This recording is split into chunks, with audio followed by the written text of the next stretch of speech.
pemilik modal ini meramu sebuah sistem politik di Indonesia? Adakah kualifikasi tertentu atau bagaimana? Sangat gampang mereka. Mulai dari pembentukan undang-undang di DPR sama presiden, itu pemilik modal sudah bermain. Ya, kita tahulah sudah bermain. Kemudian gampang sekali di Indonesia, Mbak, karena di Indonesia ini adalah sistem politiknya sistem fraksi. Sistem fraksi itu apa kata ketua umum partai, maka itulah kata seluruh anggota DPR dari partainya di DPR. Jadi sebenarnya pemilik modal hanya membiayai 9 orang ketua umum partai untuk menguasai Indonesia. Nah, 9 orang ketua umum partai inilah yang sebenarnya menjadi sentral kekuasaan, karena dia menguasai eksekutif, dia menguasai legislatif. Dan sekarang menjadi 1 orang, karena seluruh ketua umum partai koalisi itu menjadi anak buah, kecuali PDIP anak buah presiden. Jadi pusat oligarki hanya presiden sekarang. Jadi kalau pengusaha mau menentukan Indonesia, maka dekati saja Jokowi. Maka Pak Jokowi bisa memerintah ketua-ketua umum partai yang ada di bawah koordinasi dia. Itulah politik yang menurut saya ini adalah demokrasi otoritarian berbaju demokrasi. Itu yang terjadi di Indonesia. Jadi sangat sulit kalau sistem ini diteruskan terus. Hanya akan mendaur ulang kepentingan oligarki dan semakin memperkaya oligarki untuk menentukan politik ke depan. Sistem ini harus diubah. Bahwa di Indonesia tidak ada wakil rakyat sebenarnya. Yang ada itu adalah wakil ketua umum, wakil dari ketua umum partai yang diatur oleh oligarki.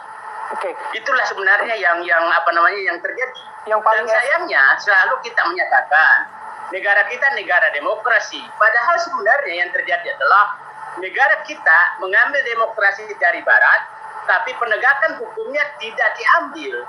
Nah, Mas Adi menyatakan tadi, sumbangan dari saya ini orang bekas pelaku, sumbangan dari pengusaha itu tidak akan pernah masuk tercatat. Jadi hanya calon presiden, calon bupati, calon gubernur menyatakan saya butuh menyumbang ini, maka si oligarki itu akan datang menyumbang tanpa siapa yang tahu. Tanpa orang tahu, tidak masuk dalam sistem keuangan partai dan tim sukses, tidak masuk sama sekali.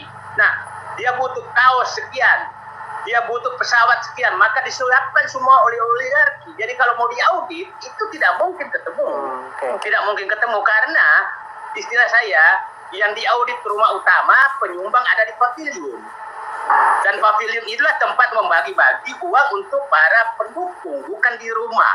Gitu loh. Pak Saidido, yang diaudit adalah rumah. Pak, tadi kalau Bapak menyebutkan saya bagian pernah pelaku begitu ya, mengetahui apapun itu dalamnya. Kemudian Bapak tadi menyebutkan juga ini sistemnya harus diubah. Nah, yang paling esensial yang harus diubah itu di mana agar melepaskan dari praktik-praktik yang kita bicarakan pagi hari ini gitu. Saya ingin menyatakan sistem harus diubah. Sistemnya harus diubah. Oke lah. Tidak perlu terlalu ini dulu. Bisakah dibikin pemilu itu menjadi lebih murah?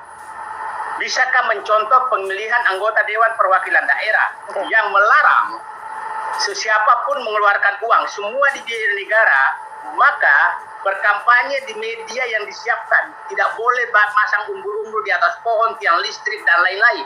Tidak boleh membagi-bagi kaos, tidak boleh melakukan itu. Disiapkan semua di negara, maka para oligarki tidak akan bisa menyumbang. Tapi saya yakin ini pasti ditolak oleh para oligarki dan para partai politik. Baik. Ya. Menarik Pak Said. Saya mau ke Bang Adi kalau gitu. Saya tadi mengutip pernyataan Pak Said Didu yang mengatakan bahwa sistem demokrasi Indonesia itu berkiblat ke barat. Tapi apakah kalau kita bicara dalam konteks pemilik modal ini, Bang Adi, apakah bisa diartikan bahwa dalam memilih pasangan capres-cawapres nanti, terutama dalam konstelasi menjelang pemilu 2024, juga memiliki intervensi dari barat atau ada kaitannya dengan sana atau bagaimana, Bang Adi? Ya, kalau kita mau merujuk pada negara-negara lain, saya kira ini adalah fenomena biasa ya. Bahkan sumbangan secara terbuka dilakukan oleh para the have, para businessmen itu persoalan biasa dalam politik elektoral. Mereka secara transparan mendukung salah satu kandidat capres ya. Apakah mereka punya intensi ataupun untuk mengintervensi siapa yang harus jadi presiden di negara ini? Saya kurang tahu persis. Tapi biasanya negara-negara sebelah, negara-negara tetangga itu punya kepentingan bahwa presiden yang akan jadi itu adalah mereka yang kemudian bisa menjadi sahabat dan partner sejati. Misalnya antara blok Cina dan blok Barat sekarang tentu punya kepentingan soal siapa yang harus jadi presiden di negara ini. Tentu ini kan selama ini Indonesia selalu menjadi proksi ya, bahwa Indonesia ini kiblatnya apakah lebih ke Cina misalnya saat ini yang kemudian menjadi negara yang cukup kuat saat ini, ataupun tetap kepada Barat yang selama ini misalnya 15-10 tahun yang lalu juga cukup kuat Indonesia hubungannya. Yang paling penting sebenarnya menurut saya Vita dan Mas Bayu, ini kan demokrasi yang kemudian dikendalikan oleh para oligarki. Demokrasi itu kan adalah bagaimana suara-suara rakyat muncul dari bawah. Ya, di akar rumput, orang-orang biasa saja yang kemudian menginginkan bagaimana pesta mora soal pemilihan presiden itu ataupun pemilihan kepala daerah itu dikendalikan oleh mereka. Tapi sekarang sebaliknya, ketika para pemilik suara ini kemudian dikunci oleh sejumlah elit-elit tertentu dan dikendalikan oleh para pemilik modal. Saya misalnya dalam berbagai pengalaman-pengalaman politik, ongkos politik kita memang mahal untuk menjadi anggota dewan misalnya. Minimal punya 10 atau sampai 15 M. Biasanya rata-rata mereka itu untuk mendapatkan dana tidak mungkin keluar dari sendiri. Mungkin 1-2 M mungkin ya. Tapi selebihnya memang cari sponsor, menyebarkan proposal ke banyak tempat.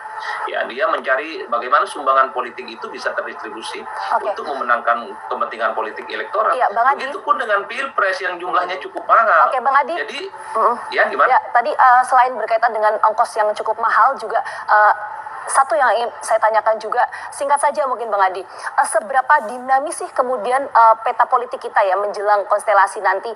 Apakah kemudian memungkinkan akan memunculkan nama-nama baru di luar nama-nama yang selama ini sudah ada di bursa survei Pilpres? Karena kalau kita lihat waktu ketika proses Joko Widodo ketika itu sebelum terpilih menjadi presiden, itu dipilih pun juga dan diusung pun juga injury time begitu. Apakah memungkinkan itu terjadi dalam Pilpres nanti, Bang Adi? Itu dulu yang harus dijawab.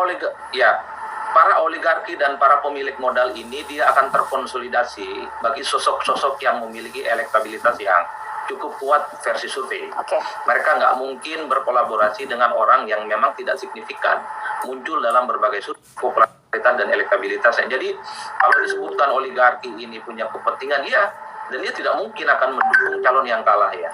Kalau ada 2 kandidat, 3 kandidat relatif berimbang, maka oligarki itu akan bermain di 3 kaki. Kalau akan terjadi head to head, nomor 1 dan nomor 2 ini sama-sama kuat, para pemilik modal ini akan bermain 2 kaki. Intinya apa?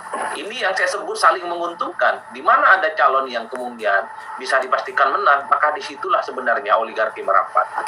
Dan itu yang terjadi saat ini ya. Terkonsolidasi, merapat. Bahkan sebenarnya oligarki ini jauh dari lembaga survei bisa menentukan segala-galanya. Orang sekarang mengatakan siapa yang didukung pemilik modal, siapa yang didukung oligarki, dialah yang akan memenangkan pertarungan di masa yang akan datang. Baik, terima kasih Bang Adi, Pak Saididu juga terima kasih sudah mencerahkan kita pagi hari ini dalam diskusi di Apa Kabar Indonesia Pagi. Selamat beraktivitas Pak Saididu, Bang Adi, salam sehat. Assalamualaikum warahmatullahi wabarakatuh. Waalaikumsalam warahmatullahi wabarakatuh. Oke, kami jeda. Masih ada beberapa informasi yang akan kami sampaikan.